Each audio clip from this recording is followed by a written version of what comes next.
շաբաթ նաև նախագահ Քոչարյանի ծավալուն ասուլիսներ, հենց նույն օրը կառավարության նիստից հետո Նիկոլ Փաշինյանը ճեպազրույցի ժամանակ այսպես հեռակապորցում էր պատասխանել երկրորդ նախագահին, խնդրեմ այս մասով ձեր տեսակետը, նաև գիտեք, թե Ալեն Սիմոնյանը ինչպես էր իրեն դրսևորել այս ամեն թեմայի հետ կապված, մինչև վերջերս անգամ ասում է պետք է Քոչարյանի ինձանից ներողություն խնդրի, խնդրեմ այո, դատական հայց է նաև ներկայացրել, խնդրեմ այս ամենի հետ կապված ձեր տեսակետը եւ նաև ինչ եք առանձնացրել այսօրվա համար։ Շնորհակալ եմ հրավերի համար, ողջունում եմ մեզ բոլոր դիտողներին։ Այո, իհարկե կսկսենք նախագահ Քոչարյանի բավականին երկար տևած ասուլիսից, որը ինձ համար առանձնանում էր մի քանի կարևոր մեսիջներով, առաջինը դա իհարկե տրիփին վերաբերվող իր դիտարկումներն էին, որոնք իրականում շատ կարևոր են Հայաստանի Հանրապետության ապագայի համար եւ շատ կարևոր են Հայաստանում խաղաղության հաստատման համար եւ այդ առումով իհարկե շատ կարևոր դիտարկում էր, որ տրիպը ինքը իրենով, եթե այդպես է մնում, ապա ինքը լրջագույն վտանգ է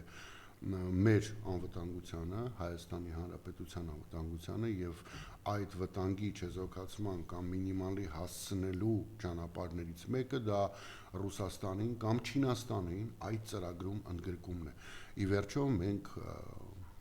հասարակ Հայաստանում ապրող մարդիկ պետք է գիտակցենք, որ մենք չենք կարող թույլ տալ, որպեսզի Հայաստանի Հանրապետությունը դառնա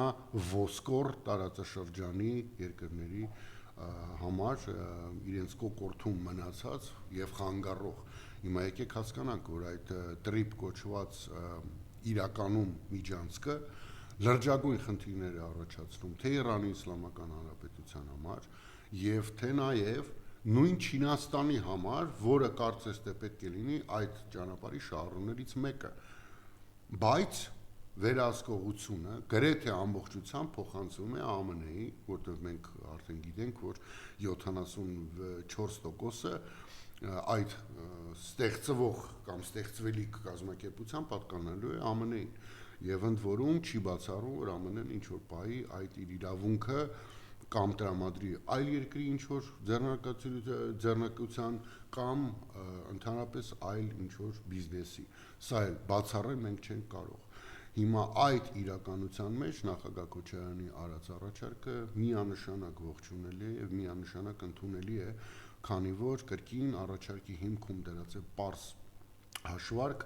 որով մենք պետք է անենք ամեն ինչ, որպեսզի տարածաշրջանում ոչ թե փորձենք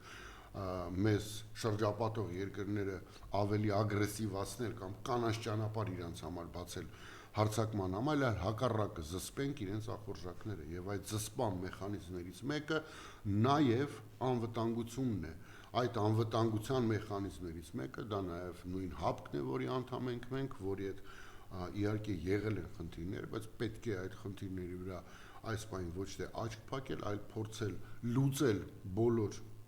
խնդիրները եւ կրկին դառնալ ՀԱՊԿ-ի լիիրավ անդամ։ Ի վերջո այս տարածաշրջանում Ադրբեջանի մեջքին կանգնած ունի Թուրքիա, որը բոլոր հնարավոր ձևերով սատարում է Ադրբեջանին եւ չմոռանանք, որ Ադրբեջանը նաեւ միաժամանակ բավականին լավ կառուցողական հարաբերություններ ունի Իսրայելի հետ։ Այսինքն մենք պետք է դրան ի հակադրություն ունենանք ինչ որ բան։ Հիմա այդ ինչ որ բանը այս պահին դա առաջի հերթին Իրանի Իսլամական Հանրապետության հետ մեր համագործակցությունն է, երկրորդը Ռուսաստանի հետ։ Դա չի բացառում թե ԱՄՆ-ի, թե Եվրոպական միության երկրների հետ համագործակցությունը, բայց մենք պետք է ի վերջո կենտրոնանանք մեր անվտանգության վրա։ Տեսեք, շատ հետաքրքիր դիտարկում է արել մի այլ հարցազրույցի ընթացքում, որ հենց մեր դաշնակցի մոտ իրավիճակը լարվում է, սրվում է կամ վատթարանում է, մենք գնում ենք իր մեջքի հետևում մի հակաքայլ անում ենք, որպես առաջին օրինակը բերեցի 2022 թվականին, երբ որ Ռուսաստանի Դաշնության մոտ տեսանելի խնդիրներ սկսվեցին ռուս-ուկրաինական պատերազմի ընթացքում, բոլորդ հիշում եք այդ պերիոդը, որ ամբողջ աշխարհով սկսեցին թմկարել, ընդ որում այդ թմկարողների մի մեծ զանգված կար նաև Հայաստանում, արևմտյան փողերով ապրող եւ սնուցվող իրականում Թուրքի օրակարգ առաջ տանող մասնագետները սկսեցին բոլորով գրել, որ տեսեք Ռուսաստանը պարտվում է պատերազմը, եւ այդ ֆոնի վրա Նիկոլը թռավ Պրագա եւ նվիրեց Արցախը Ադրբեջանին։ Ընդ որում պետք է հիշել, որ այդ ժամանակ Արցախում տեղակայված էին ռուս խաղաղապահները եւ իրենց մեջքի հետևում, Ռուսաստանի Դաշնության մեջքի հետևում Նիկոլը օգտվելով, որ Ռուսաստանը ծանրագույն վիճակի մեջ է, իր մեջքի հետևում գնաց Արցախը հանձնեց։ Հիմա եթե գանք այս ժամանակները եւ վերհիշենք, թե երբ գնաց Ամերիկա Արադ Միրզոյանը, որպեսի տրիպի հետ կապած հայտարարություն անեն այդ 74-26%-ների վերաբերյալ, նա գնաց այն ժամանակ, երբ որ Իրանում եռում էր ուղակի դաշտը, Իրանում տասնյակ հազարավոր մարդիկ փողոցներում էին, լուրջ միտինգներ էին գնում, սպանությունների մեծ ծավալ եւ թվացial ստեղծվել էր իրավիճակ, որ մարդկանց թվում էր, որ հեսա Իրանում իշխանությունը ընկնելու է։ Եվ այդ ֆոնի վրա Արադ Միրզոյանը թռավ Ամերիկա։ Հիշեցնեմ, որ հենց այդ ֆոնի վրա օրինակ Ադրբեջանի տարբեր պաշտոնյաներ անընդհատ կոնստանտ կապի մեջ էին Իրանի Իսլամական Հանրապետության պաշտոնյաների հետ, քննարկում էին անվտանգային հարցեր, առաջարկում էին օգնություն։ Նույնը անում է Ռուսաստանի Դաշնությունը։ Ինչ էր անում Հայաստանը որպես Իրանի դաշնակից, Իրանի մեջքի հետևում Իրան-Հայաստան սահմաններ վաճառում։ Այդ ենք մենք։ Այդտենց բարեկամ ենք մենք, այդտենց լավ երկիր ենք մենք, հա, որ հենց դաշնակից ունենում է խնդիր իր մեջքի հետևում ինչ-որ մի բան անում ենք։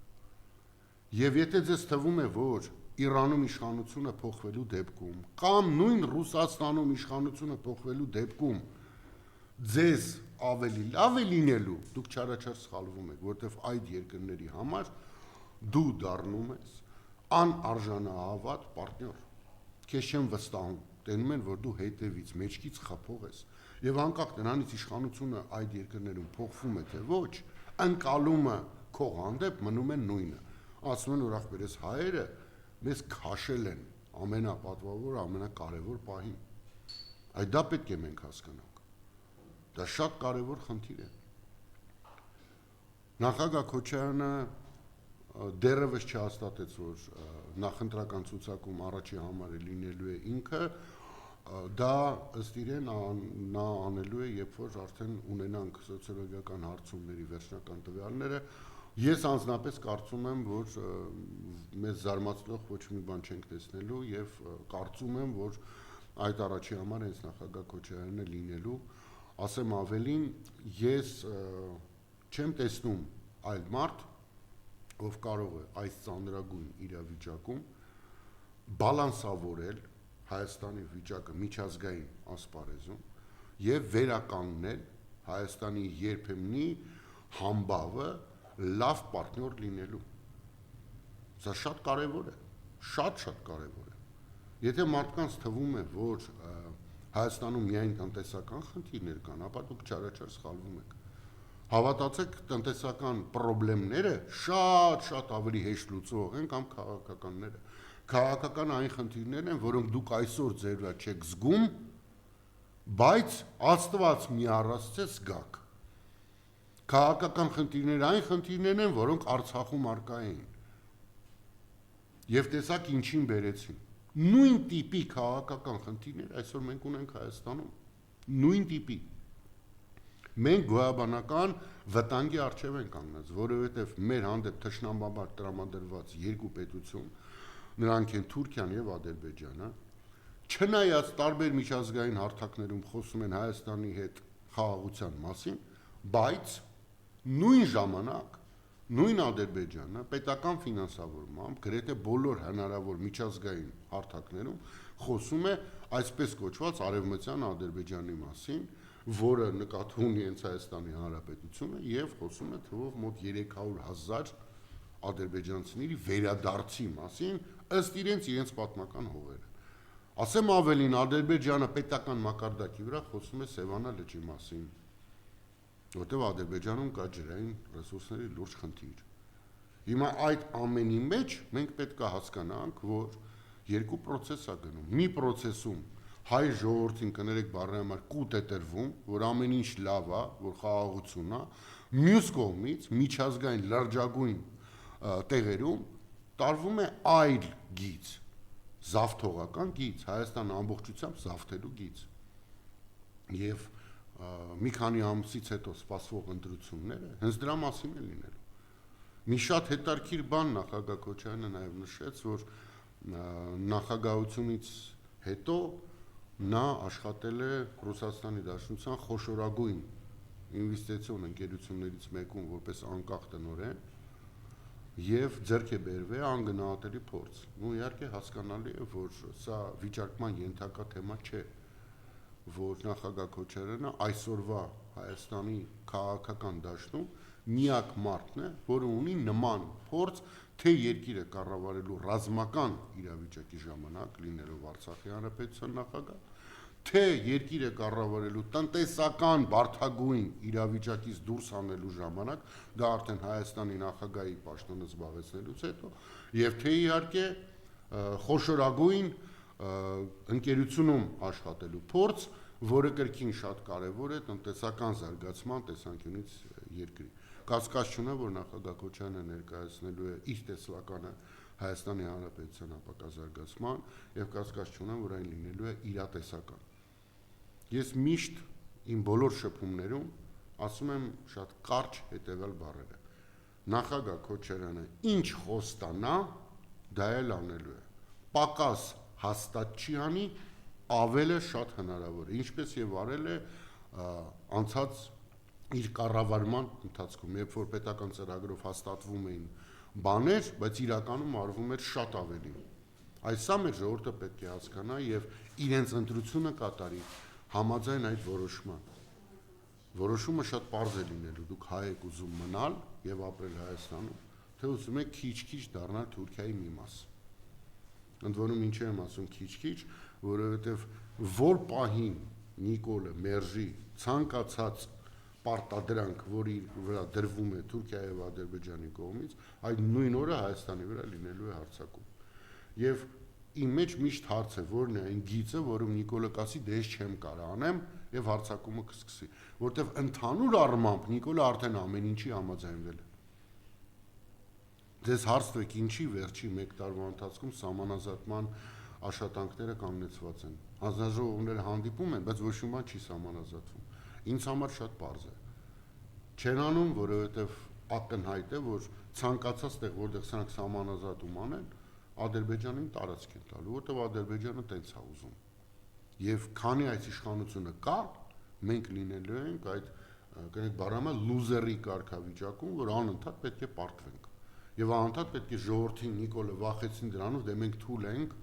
մենք պետք է ամեն ինչ անենք, որ խաղաղությունը պահենք։ Մինչդեռ մենք թույլ չենք, մենք երբեք թույլ չենք եղել,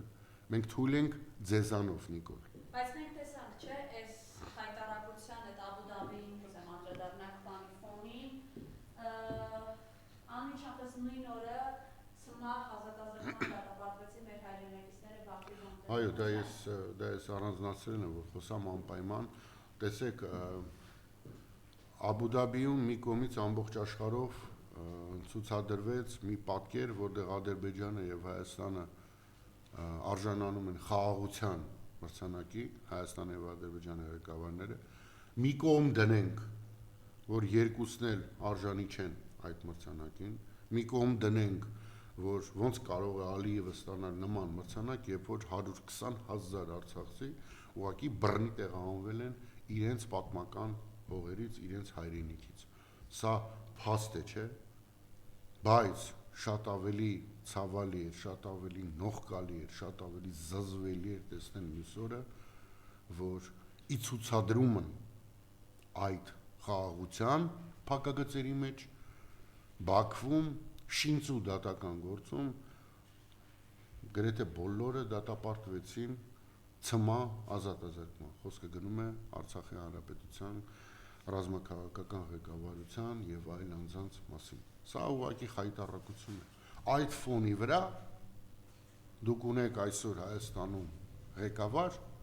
որը բառաբան է նվագում, որը դիսկոթեկներ է կառուցում, որը ամեն առավոտ ձեզ սրտիկներ է ուղարկում։ Ես երբ որ իմ մոտ Facebook-ում լինի, թե այլ հարթակներում լինի, բերում է այդ իրանց ամբողջ կուսակցության այդ բոլոր անդամների այդ ժպտերես դեմքները ու այդ սրտիկները, իմ մոտ ատելությունը հասնում է գագաթնակետին, ուղղակի ատելություն, որտեղ ես չեմ պատկերացնում, էլի, ոնց կարող է մարդ ուրախ լինի, երբ որ իր հայրենակիցներին 10-ից ավել մարդ դատապարտում են թշնամի երկրում ցմահ ազատազրկման, ոնց կարա մարդը դրանից ուրախ լինի։ Եվ հենց դրա համար է,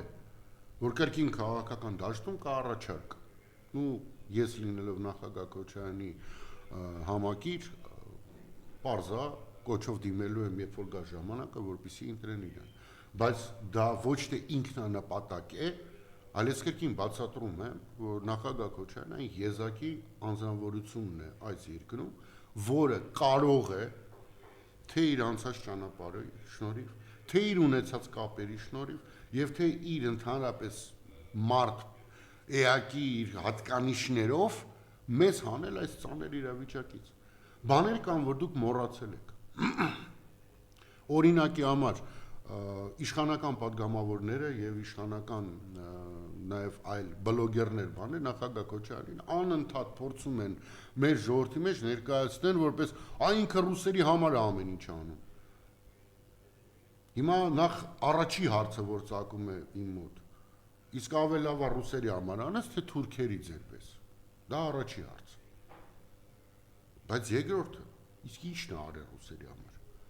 Օրինակ դուք գիտեք, որ նախագահ Քոչարյանի ժամանակ է, որ Հայաստանը օֆիցիալ դարձել է առևտրի համաշխարհային կազմակերպության անդամ։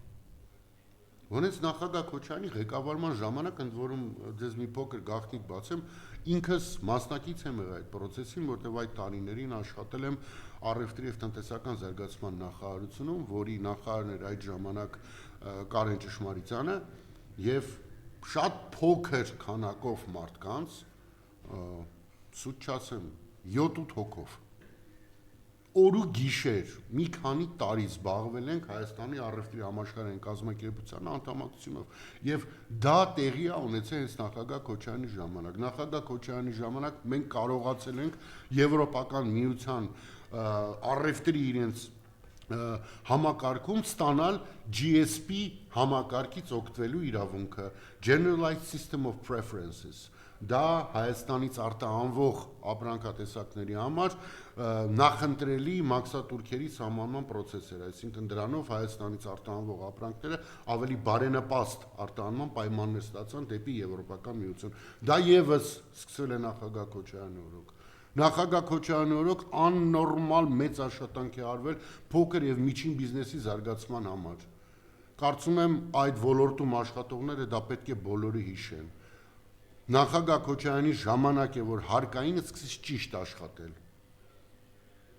Նախագահ Քոչարյանի ժամանակ էր, որ մենք հանգիստ էինք ապրում, հանգիստ։ Ամեն օր չէինք մտնում Facebook ու մտածում կամ տարածք են տվել, կամ մի հատ հոգևորական են ձերբակալել, կամ մի հատ քաղաքական բանտարկյալ ավելացել։ Այս խայտարակությանը պետք է վերջ գալ, որտեվ այս ամեն ինչ, այս մթնոլորտը, սիրելի ժողովուրդ, նաև ազդում է ձեր հոգեբանականի վրա։ Նայեք ձեր կողքերը, ինձ շատ լավ կհասկանան մեքենա վարողները,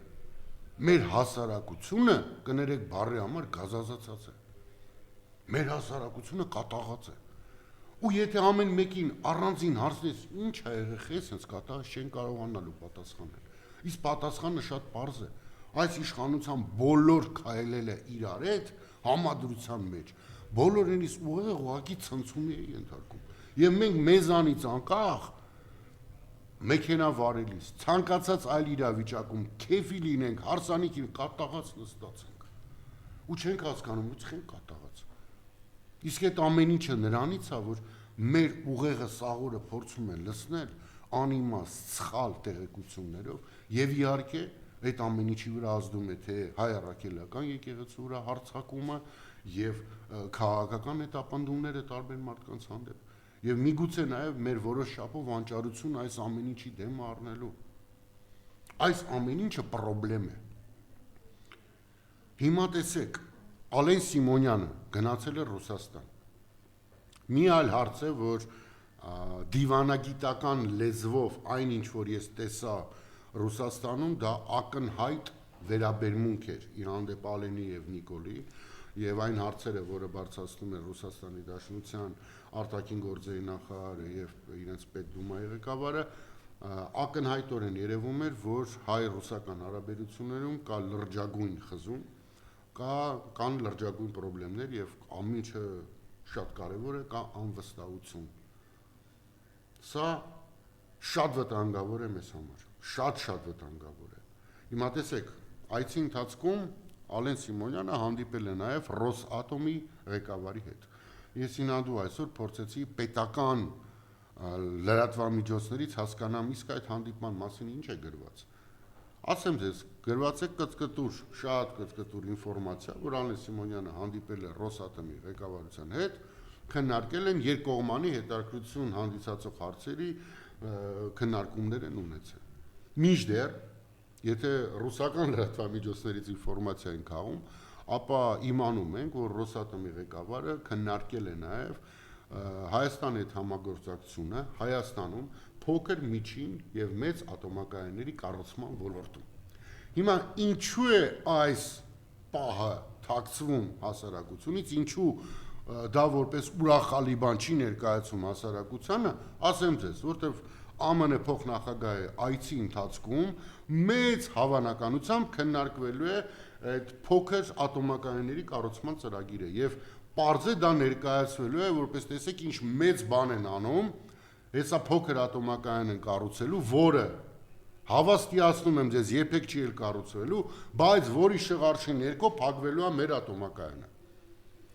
Բարդ բան չեմ ասում, շատ պարզ բան եմ ձեզ ասում։ Ձեզ խոստանալու են բաներ, որոնք չեն արվելու, բայց այդ խոստացվածի դիմաց իրականացվելու են Հայաստանում բաներ, որոնք ուղղակի ազդելու են ձեր կյանքի վրա։ Այդ բաներից մեկը ատոմակայանի փակումն է։ Եթե ձեզ թվում է, որ դա նոր խնդիր է, ապա դուք չարաչար սխալվում եք։ Ատոմակայանի փակման պահանջը Թուրքիան Հայաստանի հանդեպ դեռևս տասնամյակներ արդեն դրել է։ Անընդհատ տարբեր տեղերով փորձում են ստիպեին, որ Հայաստանը ատոմակայանը փակեր։ Մենք դա չենք արել։ Հակառակը անընդհատ Ռուսաստանի օգնությամբ պահել ենք ատոմակայանը, հզորացրել ենք եւ փառկաստում մինչ այսօր աշխատում է։ Բայց փոխանակ երեք իշխանական լրատվամիջոցները թմկահար էին, որ Ռուսաստանի Դաշնությունը ուզում է Հայաստանում փոքր, միջին եւ մեծ ատոմակայանների կառուցման ծրագրեր իրագործի, ուղղակի ասեցին, որ Ալեն Սիմոնյանը հանդիպել է Ռոսատոմի ղեկավարի հետ եւ վերջ։ Բայց կտեսնեք, երբ որ գա J.D. Vance-ը, ընդ որում իմ ասածը մի դիտարկեք որպես իր հանդեպ վատ վերաբերում, ոչ, ամեն երկիր իր շահերն է հետապնդում։ J.D. Vance-ը գալու է, ունենց լուրջ ձևի լուսաբանվի, որ ԱՄՆ-ն Հայաստանում փոքր ատոմակայաններ է կառուցելու, ու կրկնում եմ, չի կառուցելու, ասեմ ավելին,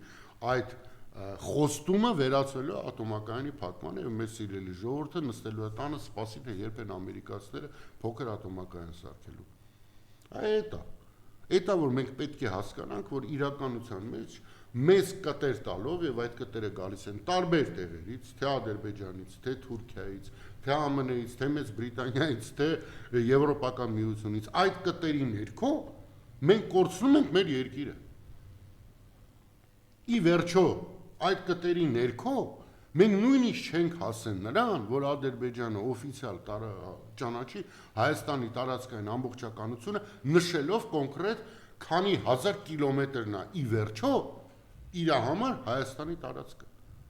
Օդում գրում են, այո, կողմերը միմյանց տարածքները ճանաչել են, մինչդեռ Հայաստանը կոնկրետ Ադրբեջանի տարածք է նշում, որում ներառում է Արցախի հանրապետությունը։ Ադրբեջանը այսօր չի եղել որևէ տեղ, որտեղ ասել է, որ մենք ճանաչում ենք Հայաստանի այսքան տարածքը։ Գիտեք ինչու, որտեղ չի ճանաչում։ Որտեղ Ադրբեջանի համար Սյունիքն էլ է Ադրբեջանի տարածք։ Ադրբեջանի համար Սևանալիշն էլ է Ադրբեջանի տարածք։ Եվ շատ այլ բաներ։ Այդ դրա համար է, որ չեն ճանաչում։ Այս սա է, որ լրջագույն խնդիր է մեր համար։ Լրջագույն ուղղակի խնդիր։ Ժողովրդին անընդհատ կներեք բառի համար դեբիլի տեղ դնել չի կարելի։ Ոնց կարելի է ֆռալացնել թոշակառուն չգիտի ինչ կանի 10,000 դրամի հետ։ Լավ, ոնց կարելի է մարդու մտքով ոնց կարա տենց բան անցնի։ Դա մենակ կենթանու մտքով կարա տենց բան անցնի, էլի։ Ոնց կարող ես քո երկրի կորիզը հանդիսացող, քո երկրի երևի բնակչության, եթե ոչ 50%-ը կազմող բնակչության մասին, ասես իրանք չգիտեն ինչ անեն 10,000 դրամի։ Ոնց է։ Ես երբ որ տեսնում եմ, թե ինչ վիճակում են ապրում մեր տարեցները, ուղղակի ցավ եմ ապրում։ Ոնց չպետք է այդպես լինի։ Ուղղակի չպետք է այդպես լինի։ Չպետք է տարեց մարդը տարական սնունդի խնդրեմ ունենա։ Չպետք է այդպես լինի։ Եվ այստեղ է որ նորից պետք է հիշացնեմ, որ հետ գնաք ու փորձեք դուք էլ հիշել 98-ից 2008 թվականներ նախագահ Քոչարյանի ղեկավարման օրոք 6 անգամ բարձրացավ կենսաթոշակը 6 անգամ նույնը կատարվում էր աշխատավարձների հետ պարենային ապրանքները չէին թանկանում այս տեմպերով ոնց որ հիմա են թանկանում լավ ամեն օր մտնում ենք խանութ ու զգում ենք որ ամեն օր առնելով նույն բաները ծախսում ենք ավելի շատ փող արդյոք դրա դիմաց ավել գումար եք վաստակում իհարկե ոչ ինչ է անում Նիկոլը ի պատասխան դրան կանգնում է կառավարության նիստին կամ ազգային ժողովի ելույթների ժամանակ ասում մենք ունենք ուսուցիչներ որոնք ստանում են 700,000 դրամ եւ ավել ու հասկանում եք այդ բանը ուզում ես ասես ինչ է նշանակում մենք ունենք ուսուցիչներ քանիսն են այդ ուսուցիչը ես կուրորեն համոզված եմ որ խոսքը գնում է մաքսիմում մի տասնյակ ուսուցիչների մասին այդ մի տասնյակ ուսուցիչների նա փորձում է այդ ինֆորմացիայով մնացած ժողովրդին խաբել որտեվ հետո էլ բժիշկներն են նայում իրան, չգիտեմ, իրավաբաններն են նայում, չգիտեմ, քիմիկոսներն են նայում, ասում են, արա, դե նա ուսուցիչներին հասցրել է 700,000, հեսա մերն է կբարձրացնի։ Իսկ իրականում նույն ուսուցիչների 95%-ը ապրում է նույն իրանց 70-80,000 դրամի շնորհիվ։ Այսինքն պահպանում է գոյությունը։ Բայց խաբելու համար լավ բան է, էլի։ Մենք ունենք ուսուցիչ, որը ստանում է 700,000, հա որ ունես ինչ 95 կամ 98%-ը չի ստանում, մի տոկոսը ստանում է։ Դրանով հարց ես լուծել։ Համալսարանները քանդելով գնում եք բան եք սարքում, ուսանողական քաղաք։ Այ քեզի բան։ Դուք այդ քաղաքը չսարկած, սա համալսարանները քանդում եք։ Որտեղ տարածքների աշկ եք դրել, ձեր սիրած օլիգարխները եւ այդ համասարանների տարածքներն են ուզում գնան։ Դրա համար ձեզ հետաքրքրում է ոչ թե այդ ուսանողական քաղաքը, այլ ոնց անենք շուտ այդ շենքերը համասարաններից փոկենք։ Սիրելի օլիգարխներից խոսեցիք, պարոն Վարդանյան, տեսեք, դե գիտեք, չէ, ասում են Հայաստանում ուսում ես իմ քայլը ֆոնդին, արտոնություններ է ստանում եւ երեք Ինֆոմաքս-այո, ճիշտ եմ ասում, կարծում եմ Ինֆոկոմը գրում էր, որ ինչպես ասում են, դուք մեզ մենք ձեզ մաքսատուրքից ազատված գործարանների նվիրատվությունները ԿՊ-ի եւ Իմքայլ հիմնադրամին։ Այսինքն մոտավորապես 200 ընկերություն արտոնություններ են ստացել մաքսատուրքից ազատման։ Խնդրեմ ես մասով ձեր տեսակետը երկու խոշոր գործարան շրջանակների տրվել է ընդհանուր արտոնությունների 35.4%-ը։ Համեցեք խոսքը իհարկե 2022-ից 25 թվականներին ստացած արտոնությունների քանակով եւ գումարային չափով առաջատարներն են Սամվել Ալեքսանյանի եւ Կարեն Միքայել Վարդանյան եղբայրների պատկանող բիզնեսները։ Խնդրեմ ես մասով ձեր տեսակետը։ Տեսեք ընդհանուր առմամբ Աննա Հակոբյանի ֆոնդի մասին խոսելիս պետք է հիշել մեկ բան։ Եթե Google-ում մանգակ ինձ թվում է կգտնենք իր հարցազրույցը, որում նա ասաց, որ Իմ քայլի հիմնադրամը լինելու է Հայաստանում առաջինը, որը 100%-անոց հաշվետվականություն է ներկայացնելու հանրությանը, ընդ որում շատ լավ հիշում եմ, ասաց, որ մենք կիրառելու ենք բլոկչեյն համակարգը, որի շնորհիվ ցանկացած պահի, ցանկացած մարդ կկարողանա հետևել քայլ առ քայլ ցանկացած ծրագրի։ Հիմա օգտվելով առիթից մեր ժողովրդին, ինչպես նաև լրատվամիջոցներին, կոչով դիմում եմ թող մտնեն այդ կայքը ուտենան։ Կարող են ցանկացած քայլի հետևել, կարող են հետևել թե ցանկացած ծրագրին ինչքան գումար է ծախսում, ոնց է ծախսում, ինչ է արվում, ես ասեմ ոչ, հերթական սուտն էր, հերթական սուտ է, այս իշխանությունը ընդ որում Մարիամ ջան ընդհանուր առմամբ ստի վրա է հիմնված, Այսինքն եթե փորձում ես հասկանալ, լավ ինչ է որ սրանք արել են, հասկանում ես որ ինչ խոստացել են, լրիվ հակառակը արել են։ Չկա մի բան է, որ սրանք խոստացել են, արել են։ Նույնիսկ ասֆալտը, որի մասին իրենք այսօր խոսում են, ձյանետ մաքրվեց գնաց այդ ասֆալտը։ Սա խայտարակություն է, ի վերջո այս Երևանի կենտրոնը նույնիսկ այնինչ կատարվում է, սա քրեական հոդվածներով բազմաթիվ մարդիկ պետք է պատժվեն, թե պատվիրատուից սկսած եւ նաեւ իրականացնողը։ Չի կարող մի ձյունից հետո ամբողջ ասֆալտը քայքայվել, չի նում այդպես։ Սա մի բանի մասին է խոսում, որ ատկատներով եք աշխատել, որ անվորակ գործ եք ընդունել։ Եվ որ տեխնիկական հսկումը ամբողջ ընթացքում ոչ թե տեխնիկական հսկում է կատարել, այլ ուղղակի աչքեր է փակել։ Սա է նշանակում։ Վերադառնալով քո հարցին, ասեմ, որ դե հա, այս իշխանության համար նորմալ է, այսինքն իրանց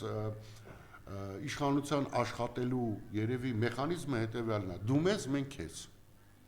Եթե կարճ ասենք, ապա այդպես է, էլի։ Դու մեզ փող ես տալի, մենք էլ քեզ հարկային արտոնություն ենք տալի։ Հասկանում ես, սա է, որ վերադառնալով ընդհանուր թեմաներին, մենք դու մեզ մուծվում ես, մենք էլ, հա, այսինքն բանը էլի, դու մեզ հա, դու մեզ մենք քեզ էլի, այդ ամբողջ բանը այդ է իրանց։ Եվ վերադառնալով ընդհանրապես իրավիճակին, որ այսօր տիրում է, խորագույն մտահոգություններ ունեմ այն process-ներին, որոնք տեղի են ունենում, շատ խորագույն։ Տեսեք, մենք կանգնած ենք լրջագույն վտանգների առջև։ Ոչ բոլոր քաղաքական գործիչները կասեն ձեզ դա, սիրելի ժողովուրդ։ Ես ասում եմ, ես մի քանի օր առաջ էլ այլ հեռուստատեսությունում հարցազրույցի ժամանակ եմ ասել, հիմա այստեղով կասեմ։ Նիկոլ Փաշինյանի վերարտադրման դեպքում եւ ես չեմ խոսում տասնամյակներ հետո, ես խոսում եմ վերարտադրությունից օրեր, ամիսներ անց Հայաստանը ունենալու է նորից տարածքային զիջումներ, որոնք ձերափաթեթավորվելու են որպես սահմանազատման աշխատանք։ Ջերմուկի հողերը հետ տալուն սպասելու ընթացքում դուք ականատեսն եք լինելու տասնյակ ավել հողագտորների տրամադրմանը Ադրբեջանի։ Սա միանշանակ է եւ այլ ձև չի կարող լինել։ Ադրբեջանի մյուս կետը դա Հայաստան-Վրաստան ուղիղ կապի խզումն է Տավուշի մարզում։ Եվ եթե Տավուշի մարզում շարունակվի այդ սահմանազատումը, ապա դուք էլ չեք զգա, թե ինչպես պատահեց, որ այլևս Հայաստանից Վրաստան ուղիղ չեք կարողանում մտնել, այլ անցնելու եք Ադրբեջանի տարածքով նոր մտնել Վրաստան։ Հայաստան-Իրան կապն է կորելու, ուղղակի կորելու, որտեղ այդ Միջանցքի ղեկավարումը այլևս մերը չի լինի։ Սա կոնկրետ է լինելու։ Ընդ որում ձեզ ասեմ, Տավուշի մարզում հնարավոր այդ սահմանազատման աշխատանքների հետևանքով նաև օրինակի համար գազատարն է հայտնվելու Ադրբեջանի տարածքում։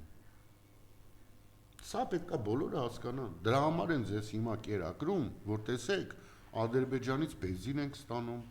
Ադրբեջանից ռուսական ցորեն ենք ստանում։ Այսինքն մեր ժողովրդի մեջ փորձում են ուղեղում նստածնել, որ մենք Ադրբեջանով ամեն ինչը ստանում ենք։ Եվ երբ որ հայ-վրացական սահմանը փակվի, ժողովուրդը ոչ թե պանիկայի մեջ ընկնի, այլ ասի, դա նորմալ է։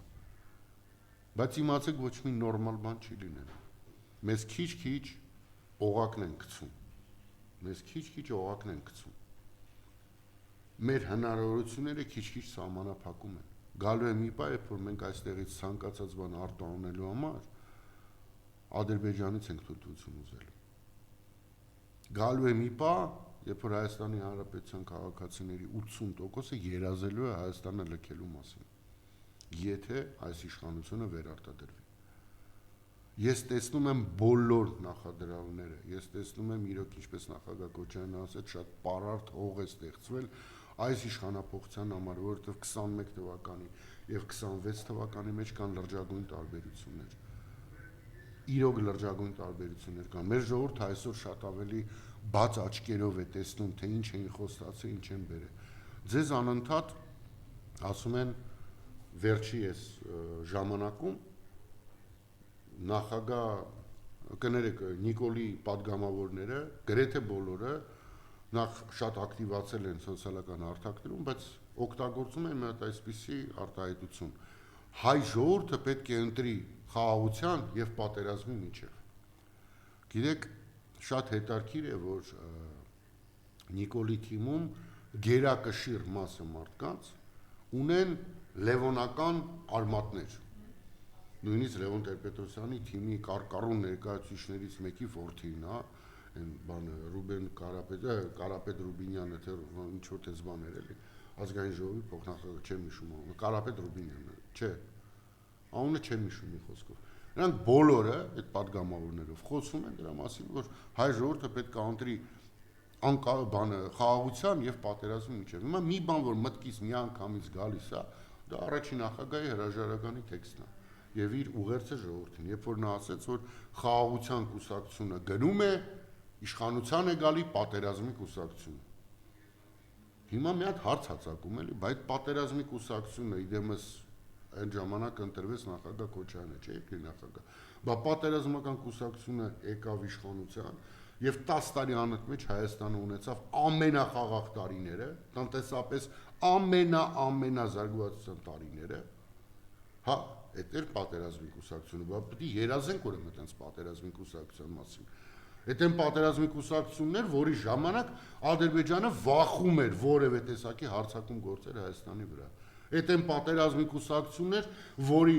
ղեկավարը նախագահ Քոչարյանը բոլոր միջազգային հարթակներում Ալիևի վրա ուղղակի վրա էր մնում բոլոր տեսակի հնարավոր բանակցություններում։ Եվ ինչպես բոլորը տեսակ, այդ պատերազմի փակագծերի մեջ կուսակցությունը ոչ թե պատերազմ բերեց, այլ բերեց խաղաղություն։ Հետո 2018 թվականին իշխանության եկան խաղաղության կուսակցությունը։ Եվ տեսակ ինչ սև խաղաղություն բերեցին բոլորից գլխին։ Հիմա այդ նույն սև խաղաղությունն են ձեզ ուզում բերեն։ Իրանք ասում են ընտրեք խաղաղություն թե պատերազմ, ես էլ ասեմ նույնը։ Այո, ընտրեք խաղաղություն թե պատերազմ։ Խաղաղությունը Նիկոլը չէ։ Ինձ համար խաղաղությունը հենց նախագահ Քոչարյանն է։ Որտեւ ինքը ապացուցել է իր կյանքով, իր փորձով, որ ինքը կարող է դա անել եւ արել է։ Այս իշխանությունը ապացուցել է մեկ բան, որ ինչին կապնեն, տալիս են սպանում են, էլի։ Գիտեք, մի հետաքրքիր բան ձեզ ասեմ, որ ժամանակին, երբ որ այսինքն այսպիսի սինդրոմ կա Հնդկաստանում, երբ որ Հնդկաստանը դեռևս Մեծ Բրիտանիայի ղեկավարման ներքո էր, կոբրաների խնդիր կար, օձերի։ Կոբրաները հարձակվում էին մարդկանց վրա, սպանում էին, կծում էին, հա, եւ պետությունը մտածում էր, լավ, ինչ անենք, որ այս կոբրաների դեմը առնենք։ Եվ անգլիական ղեկավարները որոշեցին, որ եկեք sense բան անենք, եկեք գումար առաջարկենք, ով կոբրային սպանի, իրան փող տանք։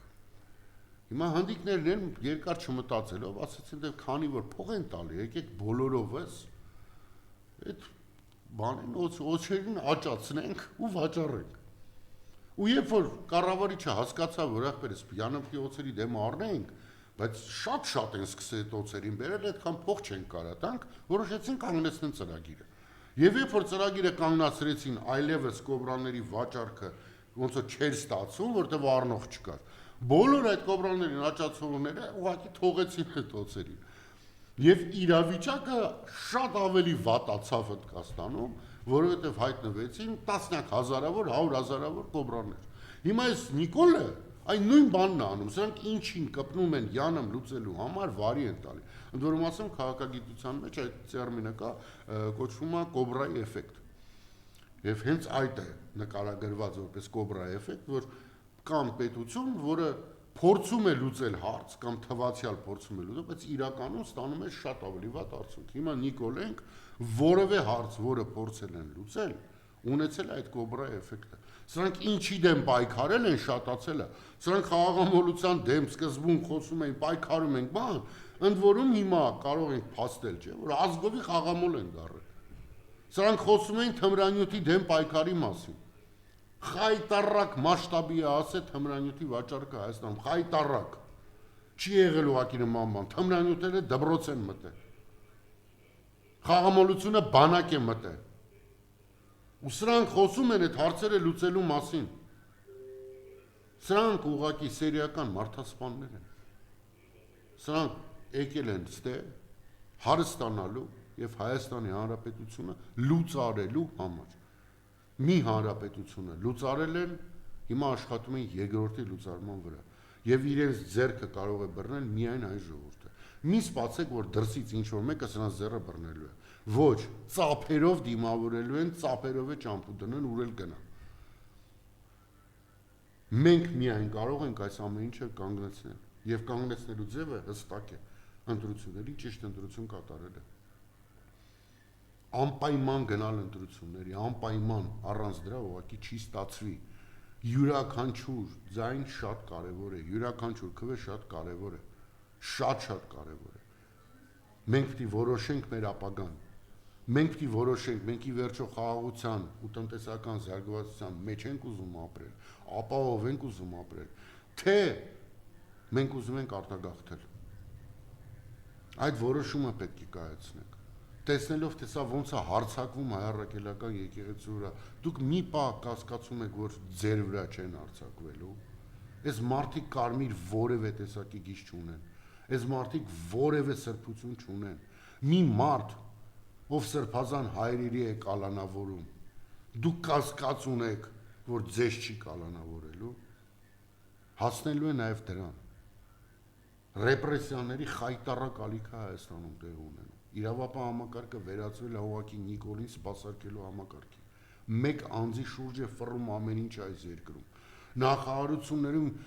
ընդդիմադիր գործիչներում, Facebook-ում լայք դնելու համար մարդ են գործից հանում, հասկանում եք։ Մա դրա վերջը պետքա գա։ Դրա վերջը պետքա գա։ Ընդ որում հասարակությունը, ատելությունը եռում է այս հասարակության մեջ։ Հարևաններն են իրար ատում։ Մեկ ընտանիքում երկու հարազատ եղբայր են իրար ատում։ Եվ սա հենց իշխանության պատճառով է։ Եվ դայև դրանով է եւս պայմանավորված շատ կարևոր հանգամանք է, որ Հայաստանի մյուս ղեկավարը պետք է լինի լրջագույն թե մասնագետ, թե կամային հատկություններով մարդ, եւ մարդ, որը կարողանա զսպել այս ատելությունը։ Հավատացեք, եթե փապկամազիկ մեկը դառնա Հայաստանի ղեկավար, ապա Հայաստանում արյուն է թափվելու, որովհետեւ ժողովուրդը այդքան մեծ է ատելության աստիճան իրար հանդեպ, որ մարդիկ օրներն են հաշվում։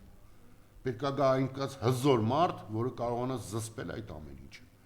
որ վերջնական համերաշխություն մտցնի մարդկանց մեջ, որ հասկացնի, որ ժողովուրդը Նիկոլի պատճառով սաղը իրար է հակել, դրան վերջա պետք տալ։ Բոլոր մարդիկ, որոնք պատասխանատու են այս վիճակի համար, միանշանակ պետք է պատժվեն օրենքի ողջ խստությամբ։ Ես չեմ ուզում Հայաստանը փորձադաշտի դառնա փորձադաշտ, իրոք չեմ ուզում։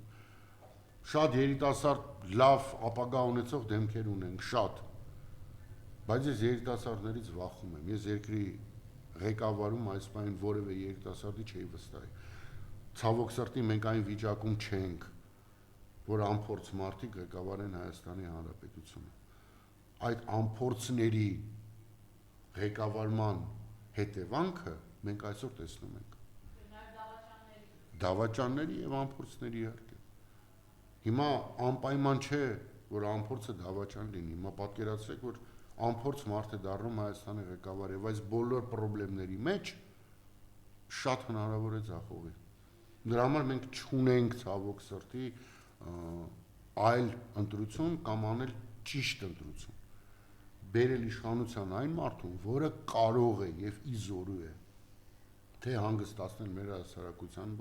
բոլոր թույզերը եւ թե արտաքին աշխարհում կարողանա վերականգնել Հայաստանի դիրքերը։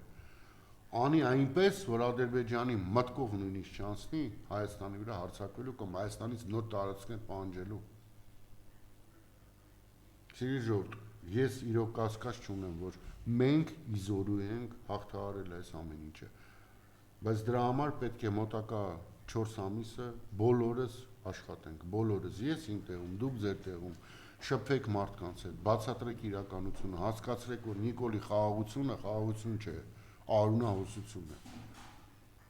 Նիկոլի խաղաղությունը առանց հայի Հայաստանն է։ Ժողովուրդը պետք է դա հասկանա։ Եվ եթե ամեն մեկս մեր տեղում ճիշտ քարոզանենք, մարդկանց հետ ճիշտ աշխատենք, ապա ես կասկած չունեմ, որ ընդդիմությունը կարողանալու է հաղթալ Նիկոլին եւ վերադարձնի Հայաստանը իր բնականon զարգացման ընթացքի մեջ։ Այսքանը Մարիամ ջան։